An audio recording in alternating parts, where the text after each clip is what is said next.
Students, आज हम लोग सूडो फोर्स का एप्लीकेशन समझेंगे। सूडो फोर्स कहाँ लगाना है और कैसे लगाना है, ये बहुत इंपॉर्टेंट है Newton's law of motion, friction, इस सब की प्रॉब्लम सॉल्व करने के लिए। आप इस वीडियो को आखिरी तक देखेंगे तो आपको सूडो फोर्स की प्रॉब्लम सॉल्व करने में कोई भी दिक्कत नहीं आएगी। ओके, सबसे पहले स्टार्ट करते हैं। ये मेरे पास एक ब्लॉक है, ब्लॉक क्या है, एक बॉक्स है। ये ए एक्सीलरेशन से ए नॉट से इस डायरेक्शन में मूव कर रहा है और इसमें एक पेंडुलम स्ट्रिंग से हैंग कर रहा है। ओके, ठीक है। तो सबसे पहले मैं इसी प्रॉब्लम के लिए ग्राउंड फ्रेम में देखूंगा। ग्राउंड फ्रेम एक इनर्शियल फ्रेम है, ठीक है। तो इसमें हमारे लिए सूडो फोर्स की कोई भी रिक्वायरमेंट नहीं है। ग्राउंड फ्रेम, अब हम इसका एफवीडी बनाते हैं। ग्राउंड फ्रेम के लिए टेंशन टी लग रहा होगा, इसमें किसी कोई दिक्कत नहीं, और एमजी लग रहा होगा। इसके अलावा इस पर कोई फोर्स नहीं लग रहा होगा। मैं देख लूँगा कि ये एंगल मैंने मान लिया वर्टिकल से कितना है, ये टी टेंशन है, इसको मैंने मान लिया theta is angle from vertical, ठीक है। तो ग्राउंड फ्रेम के लिए क्या लगेगा कि ये इस डायरेक्शन में मूव कर रहा होगा, इसी डायरेक्शन मूव कर रहा होगा, एंगल इसी फिक्स रहेगा और ये इस डायरेक्शन में ए नॉट एक्सीलरेशन से मूव कर रहा होगा। तो इसके लिए लॉज ऑफ मोशन वाली हम इक्वेशन लगाते हैं। वर्टिकल डायरेक्शन में तो कोई मूवमेंट नहीं होगा, तो ये वाला T cos theta will be equal to M G, ठीक है। T cos theta will be equal to M into G ground frame में। और ये टी साइन थीटा जो इधर वाला कंपोनेंट आएगा टी का, ओके, टी का जो इधर कंपोनेंट आएगा ये तो टी कॉस थीटा आ गया, और टी साइन थीटा इसके लिए इस डायरेक्शन में एक्सीलरेशन प्रोवाइड करेगा, F is equal to M A. तो we can say T sin theta will be equal to M into A naught ground frame, क्योंकि ground frame में इसका एक्सीलरेशन ए नॉट इसी डायरेक्शन में है। किसी को कोई दिक्कत नहीं। दोनों इक्वेशंस को डिवाइड कर देंगे तो हमारे पास थीटा की वैल्यू आ जाएगी tan theta is equal to A naught by G. मैंने डिवाइड उल्टा कर लिया है, क्योंकि tan हम लोगों को ज़्यादा अच्छा लगता है, तो tan second divide by first कर लिया। tan theta is equal to A naught by G. ये हो गया ग्राउंड फ्रेम में सॉल्यूशन।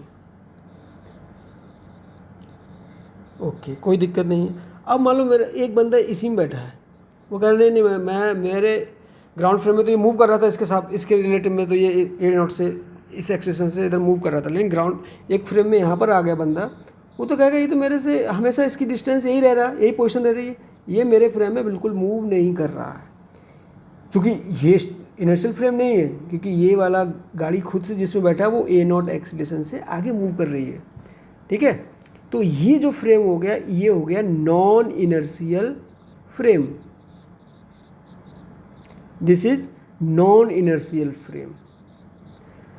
तो इसमें सबसे पहले आपको याद रखना है कि हम Newton's law of motion that is F is equal to M A हम डायरेक्टली अप्लाई नहीं कर सकते, कर सकते हैं लेकिन डायरेक्ट नहीं कर सकते, जैसे यहाँ पर कर दिया F is equal to M A. इसके लिए क्या करना पड़ेगा, जो फ्री बॉडी डायग्राम बनाएंगे उसमें टेंशन टी तो लगेगा, बढ़िया है, कोई दिक्कत नहीं, और इसमें एम जी भी लगेगा, नो प्रॉब्लम, लेकिन एक एडिशनल फोर्स लगाना पड़ता है जिसको हम कहते हैं सूडो फोर्स। अब उसका हमारे लिए कोई फोर्स हो गया तो उसकी दो चीज़ें हमें चाहिए, एक तो मैग्नीट्यूड और एक क्वांटिटी, मैग्नीट्यूड एंड डायरेक्शन। तो इसका मैग्नीट्यूड कैसे निकलता है, मास ऑफ दिस, इसका मास जिस पे लगाना है उसका मास, और एक्सीलरेशन जिसका है उसका ले लेते हैं, और डायरेक्शन जो नॉन इनर्शियल फ्रेम की डायरेक्शन है उसके अपोजिट, मतलब सूडो फोर्स लगेगा इसके opposite. Pseudo force will be applied in this direction। ये एक्चुअल नहीं लग रहा होगा, ये क्योंकि यहाँ बैठा है वो ही लगाएगा। नॉन इनर्शियल फ्रेम में अगर हम स्टडी कर रहे हैं तभी हमें सूडो फोर्स को पिक्चर में लेके आना होगा। डायरेक्शन क्या होगी, जो नॉन इनर्शियल फ्रेम का एक्सीलरेशन है उसका अपोजिट ये, और मैग्नीट्यूड क्या होगा, mass of this into acceleration of non inertial frame M into A naught. तो ये इसके कंडीशंस हो गई। फिर से अब हम इसमें इसके फ्रेम में क्या है, ये स्टेशनरी है, इधर थीटा एंगल है, ओके। तो ये टी साइन थीटा आ जाएगा, और ये वाला कितना आ जाएगा, टी कॉस थीटा। चूँकि इसके फ्रेम में ये क्या है, स्टेशनरी है, तो क्या हो जाएगा, T sin theta will be equal to M into A naught, क्योंकि इसके डायरेक्शन ना तो इधर मूव कर रहा है ना इधर मूव कर रहा है, and T cos theta will be equal to M G. Again हम डिवाइड कर देंगे तो tan theta will be equal to A naught by G. Answer is same, but approach आप देखिए, आपने इस फ्रेम में सॉल्व किया तो सीडो फोर्स लगाना पड़ गया, नॉन इनर्शियल फ्रेम में सॉल्व किया। ओके, प्रॉब्लम काफ़ी सारी प्रॉब्लम होती है कि हमारी नॉन इनर्शियल फ्रेम में सॉल्व करने से बहुत इजीली सॉल्व हो जाती है, ग्राउंड फ्रेम में सॉल्व करेंगे तो बहुत ज़्यादा टफ हो जाती है। इस प्रॉब्लम में तो कुछ नहीं, चाहे इधर से कर लो चाहे इधर से कर लो कोई नहीं, बट एप्लीकेशन आपको इसमें समझ में आ गया होगा। इसमें हम लोग इस फ्रेम में सॉल्व कर रहे हैं, इसमें ग्राउंड फ्रेम में। अगेन ये अब वर्टिकल डायरेक्शन जा रहा है, ये ए नॉट एक्सीलरेशन से पूरा सिस्टम मूव कर रहा है, ठीक है। तो एक ग्राउंड फ्रेम वाला सॉल्व करेंगे इसके लिए, और एक इसी में फ्रेम वाला। तो ग्राउंड फ्रेम वाला कैसा हो गया, इनिशियल फ्रेम हो गया। इसका एफ बनाते हैं, तो लेट अस मेक एफ, इसमें टेंशन टी और एम जी, ठीक है, टेंशन टी एम जी। लेकिन ग्राउंड वाला देखेगा कि भाई ये तो इसके साथ ही ए नॉट एक्सीलरेशन से ऊपर जा रहा है, तो हम न्यूटन्स लॉ ऑफ मोशन लगाएंगे, तो T minus M G will be equal to M into A naught. ये इसकी इक्वेशन ऑफ मोशन बन जाएगी। अगेन हम इस फ्रेम में आ गए, हमने अपने आप को यहाँ सिचुएट कर लिया। चूँकि ये फ्रेम जहाँ से हम स्टडी कर रहे हैं वो खुद से ए नॉट से ऊपर जा रहा है, तो इसमें अगर न्यूटन्स लॉ ऑफ मोशन लगाना होगा तो हमारे लिए क्या करना पड़ेगा, एक सूडो फोर्स का कॉन्सेप्ट आया था वो हम लगाएंगे। कैसे लगाते हैं, सबसे पहले सूडो फोर्स डायरेक्शन क्या होगी, जो ये है एक्सीलरेशन इसके अपोजिट, जिस फ्रेम की मैं बात कर रहे हैं उसके अपोजिट। ओके, और क्वांटिटी कितनी होगी, मास ऑफ दिस जिस पे लगा रहे हैं into acceleration of non inertial frame, ये इसका मैग्नीट्यूड हो गया। इसके अलावा टी भी लगेगा और एम जी भी लगेगा। अब आप देखिए इसके फ्रेम में ये कैसा है, स्टेशनरी है, कहीं नहीं मूव कर रहा है। इसके फ्रेम में क्या है, स्टेशनरी, कहीं नहीं मूव कर रहा है, तो क्या हो जाएगा, T will be equal to M G plus M A naught. Equation same है, बट अप्रोच देखिए, आपने ये इसको इस फ्रेम में सॉल्व किया है, इसमें पूरा बैलेंस है, इसमें ये mass into acceleration F is equal to M A concept लगा के किया है। यहाँ पर चूँकि मूव नहीं कर रहा था तो हमने टोटल फोर्स बैलेंस कर दिए। ओके, नेक्स्ट और भी प्रॉब्लम देखते हैं। अब देखिए ये प्रॉब्लम है, अब इस प्रॉब्लम में क्या है, ये ए है, ये मान लीजिए बी ब्लॉक है, ये सी है, सबका mass M A M B M C. Just हम पहले हम इसको एनालाइज करते हैं। मैंने मान लिया कि ये ऐसे मूव कर रहा है, आप कोई भी डायरेक्शन मान सकते हैं, उससे कोई प्रॉब्लम नहीं है, ठीक है। और मैंने मान लिया ये पुली नीचे मूव करेगी और इस पुली पर ये ऐसे मूव कर रहा है। अगर आप कोई गलत डायरेक्शन मान लेंगे तो बाद में आंसर नेगेटिव माइनस प्लस कुछ भी आके आपको बता देगा, आपको जो मानना मान लीजिए, ठीक है। तो अभी क्या होगा, जो ये मूव कर रहा होगा और उसके बाद ये मूव कर रहा होगा, अगर मान लो ये एक्स मूव किया तो ये एक्स नीचे मूव करेगा, लेकिन उसके रिस्पेक्ट में ये भी मूव करेंगे आगे पीछे। तो इसमें क्या होगा कि इसका एक्सेशन तो ग्राउंड फ्रेम में मैंने मान लिया कि ए इंटू ए ऊपर जा रहा है, ठीक है। अब ये इसके रिस्पेक्ट में जा रहा होगा ए इंटू ए से, मैंने मान लिया ये ए नॉट से, तो ये नीचे कितने से आ रहा होगा, ए नॉट से। अभी आपको ये देखना पड़ेगा मैंने ए नॉट कैसे माना है, इसके रिस्पेक्ट में, क्योंकि ये तो अपने आप से ए एक्सेलरेशन से नीचे उतर रहा है। अगर मैं अपने आप को यहाँ सिचुएट कर दूँ तब देखूंगा कि भाई ये ए नॉट से ऊपर आ रहा है और ये ए नॉट से नीचे आ रहा है। ये तो कॉन्स्टेंट आपको पता चल रहा है कि जितना ऊपर जाएगा उतना नीचे आएगा, बट ऑलरेडी ये ए से नीचे आ रहा है। तो अगर मैं ग्राउंड फ्रेम में बात करूँ, ग्राउंड फ्रेम में ये कितने से नीचे आएगा, ए प्लस ए नॉट। ये कितने से ऊपर जाएगा, ए नॉट माइनस ए। दोबारा समझ लेते हैं, ये ए से ऊपर जा रहा है और मैंने अपने आप को ग्राउंड फ्रेम में ना सॉल्व करके मैं इसके फ्रेम में सॉल्व करूँगा, और ये कैसा फ्रेम हो जाएगा, नॉन इनिशियल फ्रेम हो जाएगा। और तो इसी के फ्रेम में मैंने इसमें एक्सीलरेशन मान लिया ए नॉट है, तो ए नॉट इसका ऊपर होगा, इसका नीचे होगा। ओके, तो इसमें इक्वेशन ऑफ मोशन बनाते हैं। ए के लिए क्या बन जाएगा बोलो, टी एम ए जी तो ऊपर तरफ मूव कर रहा है, T minus M A G is equal to M A into acceleration of A. Unknown 1 and 2, unknown का ध्यान रखेंगे, हम हमेशा इक्वेशन सॉल्व करेंगे। 2 अननोन्स हैं, एम ए आपको गिवन है। अब मैं इसके लिए इक्वेशन बनाऊंगा ये वाला। इसमें आप देखिए मैं जो इक्वेशंस बना रहा हूँ ये बहुत ही इंपॉर्टेंट चीज़ है, आप दोबारा से सुन लीजिए। ये वाला इसके रिस्पेक्ट में ऊपर आ रहा है किससे, ए नॉट से, और ये जा रहा है ए नॉट से नीचे। और ये खुद में कैसा फ्रेम है, यहाँ पर बैठ के देख रहे हैं, ये नॉन एरियल फ्रेम हो गया, क्योंकि ये फ्रेम अपने आप में कितने एक्सीलरेशन नीचे आ रहा है, ए नॉट एक्सीलरेशन से, ए नॉट नहीं सॉरी ए एक्सीलरेशन से नीचे आ रहा है। तो न्यूटन्स लॉ ऑफ मोशन जो लगाएंगे, Newton's law of motion force का जो लगाएंगे equation F is equal to M, उसमें हमें स्यूडो फोर्स को काउंट और करना पड़ेगा। तो बी का अगर मैं फ्री बॉडी डायग्राम बनाऊंगा, बी में टी लग रहा होगा, ये तो टी, इसको आपको दूसरा टी मानना पड़ेगा, ये तो टी अलग हो गया, ये टी डैश मान लिया, ओके, टी डैश हो जाएगा ये, और मास ऑफ बी इंटू जी लग जाएगा। और क्या लगेगा, एक स्यूडो फोर्स। स्यूडो फोर्स कैसे लगेगा, mass of B into acceleration of जो फ्रेम है जिसमें हम इसको स्टडी कर रहे हैं, ए, और ये किधर लगेगा, इसका एक्सीलरेशन नीचे है तो इसका स्यूडो फोर्स किधर लग जाएगा, ऊपर की तरफ स्यूडो फोर्स लगेगा, ओके। तो इसमें जो स्यूडो फोर्स आ गया, मैं इसको थोड़ा सा डिफरेंट कलर से कर देता हूँ। ये जो स्यूडो फोर्स आ गया, ये आ गया mass of B into acceleration of A naught, acceleration of A sorry, ठीक है। अब मैं सी के लिए बनाऊंगा, सी ब्लॉक के लिए एफ बना लेते हैं। सी में एम सी जी लगेगा नीचे, टी डैश तो इसके ऊपर ही लगेगा, ठीक है। इसमें सीडो फोर्स नीचे की तरफ आ रहा है, वो तो एक्सीलरेशन नीचे की तरफ है इस फ्रेम का, तो सीडो फोर्स इसमें ऊपर लगेगा, एम सी इंटू ए, ओके। अब इसके फ्रेम में ये दोनों मूव कर रहे हैं विद एक्सीलरेशन ए नॉट, ये ऊपर की तरफ मूव कर रहा है, तो इसका इक्वेशन ऑफ मोशन बन जाएगी M B into A plus T dash minus M B G will be equal to M B into A naught. Equation number 2। Equation number 3 ये नीचे की तरफ आ रहा होगा, हमने जो इक्वेशन मोशन मानी नीचे की डायरेक्शन मानी, तो ये M C G minus T dash minus M C into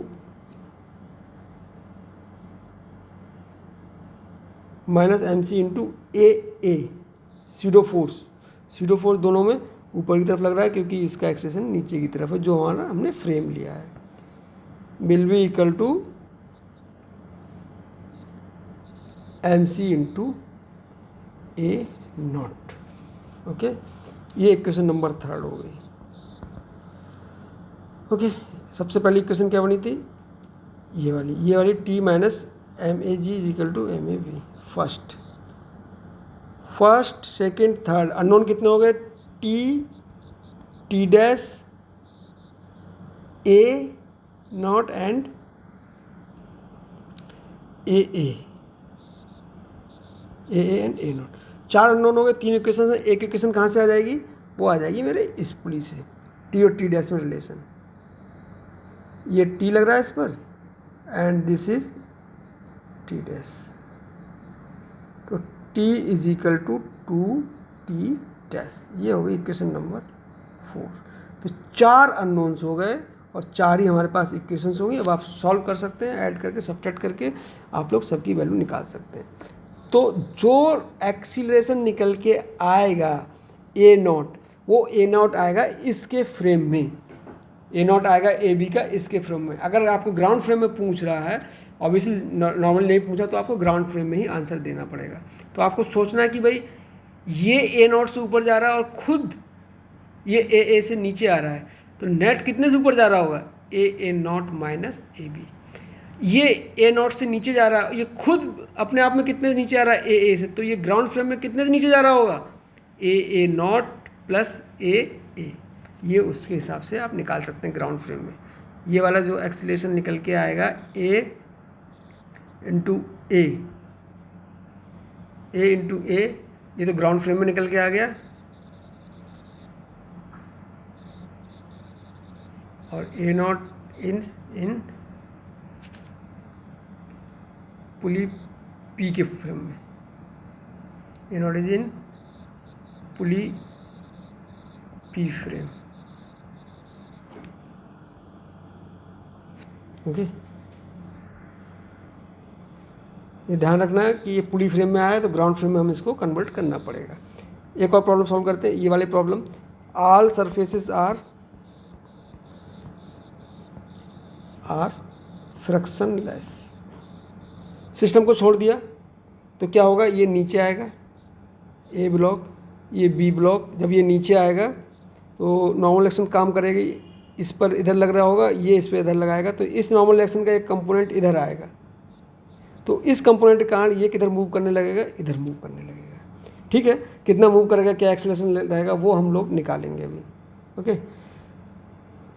क्योंकि इस प्रॉब्लम में क्या है कि ये इसके फ्रेम में नीचे आ रहा होगा और ये भी आगे बढ़ रहा है, तो ग्राउंड फ्रेम में इसका एक्सेलरेशन मेरे को निकालना बहुत टफ पड़ जाएगा। तो बेटर रहेगा कि ए के लिए मैं इसी फ्रेम में सॉल्व करूं। इसके फ्रेम में सॉल्व करने में मुझे आसानी रहेगी कि पता रहेगा कि भाई इधर मूव कर रहा है इसके फ्रेम में और कहीं नहीं मूव कर रहा है। इसके फ्रेम में क्या होगा, ग्राउंड फ्रेम में देखेंगे अगर हम इसके लिए ए के लिए, तो भाई बहुत कॉम्प्लिकेटेड मोशन आएगा, क्योंकि बी खुद से आगे मूव कर रहा है और ये बी पर इधर मूव कर रहा होगा, तो कुछ ऐसे ऐसे करके मूव करता जाएगा, ऐसे ऐसे करके आगे बढ़ेगा, ये नीचे उतरेगा, ये आगे बढ़ेगा, ये नीचे उतरेगा, ये आगे बढ़ेगा, नीचे उतरेगा, तो कुछ अलग ही तरीके की मोशन होगी, वो हम लोग बहुत ही कॉम्प्लिकेटेड हो जाएगी अगर हम इसको ए को ग्राउंड फ्रेम में करें। तो इससे बचने के लिए हम ए के लिए किस फ्रेम में करेंगे, बी के फ्रेम में सॉल्व करेंगे और बी कैसा फ्रेम हो जाएगा, एक नॉन इनर्शियल फ्रेम हो जाएगा। ये इसका यूटिलाइजेशन हुआ। वो सबसे पहली प्रॉब्लम में यूटिलाइजेशन करने की कोई ज़रूरत नहीं थी, बट उसमें एक कॉन्सेप्ट आपको अंडरस्टैंड करना था। ठीक है, तो हम लोग इसको ट्राई करते हैं।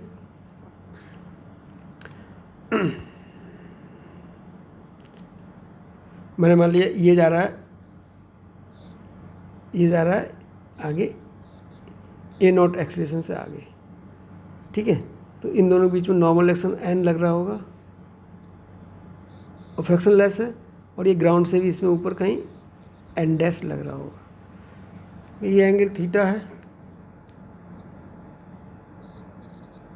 तो ये एंगल देख सकते हैं आप कितना निकल के आएगा,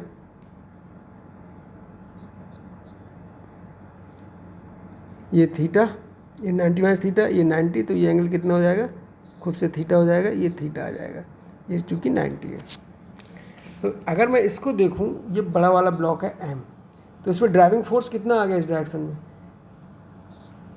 एन कॉस थीटा, और इधर कितना आ गया, एन साइन थीटा, और इसका खुद का आ गया एम जी। तो वर्टिकल डायरेक्शन में कोई मोशन नहीं हो रही है, तो N dash will be equal to M G plus N sin theta. Horizontal direction में ये मैंने ए नॉट एक्सेलरेशन माना, और हॉरिजॉन्टल डायरेक्शन में केवल और केवल यही फोर्स आ रहा है, एन का कॉस थीटा, तो N cos theta will be equal to mass into A naught, N cos theta will be equal to mass into A naught. ये इसका इक्वेशन हो गया। अभी मैं इसको क्वारंटाइन कर देता हूँ थोड़ी देर के लिए। अब मैं इसके ऊपर जो दूसरा ब्लॉक रखा उसकी बात करता हूँ। इस पर एन इधर लग रहा होगा, ये थीटा एंगल है, एन ये लग रहा होगा, और इसका स्मॉल एम जी नीचे लग रहा होगा। क्योंकि मैं अब इसके फ्रेम में इसको सॉल्व कर रहा हूँ, तो इस पर एक स्यूडो फोर्स लगेगा जिसकी डायरेक्शन रहेगी इस एक्सीलरेशन के अपोजिट, और मैग्नीट्यूड रहेगा मास of this into acceleration of this. इसके अलावा इसमें कोई भी फोर्स नहीं लग रहा है। ओके, तो ये तो मोशन इस डायरेक्शन में कर रहा है, तो बस सारे फोर्सेस को दो डायरेक्शन में हमेशा तोड़ेंगे हम लोग। एक तो जिस डायरेक्शन में मोशन कर रहा है उस डायरेक्शन में ये, और उस डायरेक्शन के परपेंडिकुलर, मतलब ये डायरेक्शन। मोशन से कंपोनेंट उसी डायरेक्शन में निकालने पड़ेंगे। ये थीटा है तो ये भी थीटा रहेगा, कोई दिक्कत नहीं। तो M A naught cos theta इधर आ गया और M A naught sin theta इधर चला गया। ये एम ए नॉट ख़त्म हो गया। एम जी के लिए देखते हैं क्या आता है भाई। ये वाला एंगल कितना आएगा बोलो, ये 90 माइनस थीटा, ये थीटा आ जाएगा 90 है, तो ये आ जाएगा M G cos theta, okay, और ये आ जाएगा एम जी साइन थीटा। इसमें इक्वेशन बना लेंगे हम लोग। परपेंडिकुलर डायरेक्शन में इक्वेशन क्या बनेगी, परपेंडिकुलर डायरेक्शन में N plus M A naught sin theta is equal to M G cos theta. और अलोंग इंक्लाइंड प्लेन ये किस एक्सिस से मूव कर रहा है, मैंने मान लिया ये ए एक्सिस से मूव कर रहा है। कितना हो जाएगा बोलो भाई, M A naught cos theta plus M G sin theta will be equal to M into A. ये ए एक्सीलरेशन किस फ्रेम में है, ये है A acceleration is in triangular wedge frame, उस फ्रेम में, यानी कि नॉन इनर्शियल फ्रेम में है। ये ग्राउंड के रिस्पेक्ट में नहीं है, ये उसके फ्रेम में रिस्पेक्ट में, आपने वहाँ पर अपने आप को सिचुएट कर लिया तब। ओके, तो कितने अननोन्स हो गए हमारे पास अननोन्स हो गए N dash A and A naught, ये 4 अननोन्स हो गए। हमारे पास इक्वेशंस कितनी हैं, हमारे पास इक्वेशंस भी 4 हैं। फर्स्ट सेकंड, मैं इक्वेशन सॉल्व करने में टाइम वेस्ट नहीं करूँगा। फर्स्ट, सेकंड, ये थर्ड और ये फोर्थ। इन्हीं इक्वेशंस को सॉल्व करके आप ए की वैल्यू, ए नॉट की वैल्यू निकाल सकते हैं। यही पूछा जाता है, ए की वैल्यू। तो जो ए निकल के आएगा, ये ध्यान रखना, A is acceleration in wedge frame, triangular wedge है उस फ्रेम में। तो ग्राउंड फ्रेम में कैसे निकल के आएगा वो भी बता देता हूँ। ये जा रहा है ए नॉट से इधर, आपको कुछ न्यूमेरिकल वैल्यू निकल के आ जाएगी। ये इसके ऊपर आ रहा है ए से इधर, ये थीटा एंगल है, ओके, ठीक है। तो ये एम ब्लॉक है, ये एम। तो acceleration of M with respect to ground is A naught into, ये एक्स डायरेक्शन में आई कैप यूनिट वेक्टर रहेगा। 2 डायमेंशनल मोशन की बात हो रही है, 2 डायमेंशन में, ओके। अब ये इधर थीटा एंगल सब्टेंड कर रहा है, तो अगर ये किस क्वाड्रेंट में आ रहा है, इस क्वाड्रेंट में आ रहा है थीटा एंगल, इसमें कितना रहता है unit vector theta angle subtend कर रहा हो, ओके। तो आई कॉस थीटा का माइनस रहेगा, माइनस आई कॉस थीटा और माइनस जे साइन थीटा। तो acceleration of small M with respect to, this is not with respect to ground, this is with respect to, this is with ground को मैं ऐसे बना देता हूँ ताकि आपको सही लगे। M with respect to capital M कितना है, वेक्टर फॉर्म में है। ए मैग्नीट्यूड हो गया, यूनिट वेक्टर डायरेक्शन क्या आ रहा है, minus I cap cos theta minus J cap sin theta. ये इस डायरेक्शन में यूनिट वेक्टर मैंने लिख दिया। यूनिट वेक्टर आपको नहीं आता तो आप मेरा यूनिट वेक्टर वाला एक वीडियो है वेक्टर्स में पढ़ा हुआ, वो देख सकते हैं। हर डायरेक्शन में आपको यूनिट वेक्टर निकालना बताया है, कैसे निकाला जाएगा, okay. You can refer, 5-10 minute का वेक्टर होगा, वेक्टर का लेक्चर है, वो देख सकते हैं आप लोग। अब मुझे निकालना acceleration of M with respect to ground. बीच में क्या आ रहा है, बीच में आपके पास एम अवेलेबल है, तो वो एम मेरे को यहाँ पे इंट्रोड्यूस करना है। सिंपल रहता है ए एम इंटू एम, मतलब mass small M with respect to capital M, acceleration of capital M with respect to ground. आपको ये पता है, ये पता है, तो आपके लिए acceleration of mass with respect to ground निकल के आ जाएगा A minus I cap cos theta minus J cap sin theta plus A naught into, ये ग्राउंड फ्रेम में आ जाएगा, क्योंकि हमने जो निकाला था वो उसके फ्रेम में आया था, ठीक है। तो ये स्यूडो फोर्स अप्लाई करने के लिए पूरा कॉन्सेप्ट मैंने आपको बता दिया कि किस तरह से कहाँ कहाँ अप्लाई कर सकते हैं, और स्यूडो फोर्स एप्लीकेशन से बहुत सारी प्रॉब्लम बहुत इजीली सॉल्व हो जाती हैं। अगर ग्राउंड फ्लोर में करेंगे तो हमारे लिए वो बहुत प्रॉब्लम कर सकते हैं। Okay, thanks for watching. देखते रहिए आप इस तरह की वीडियोस।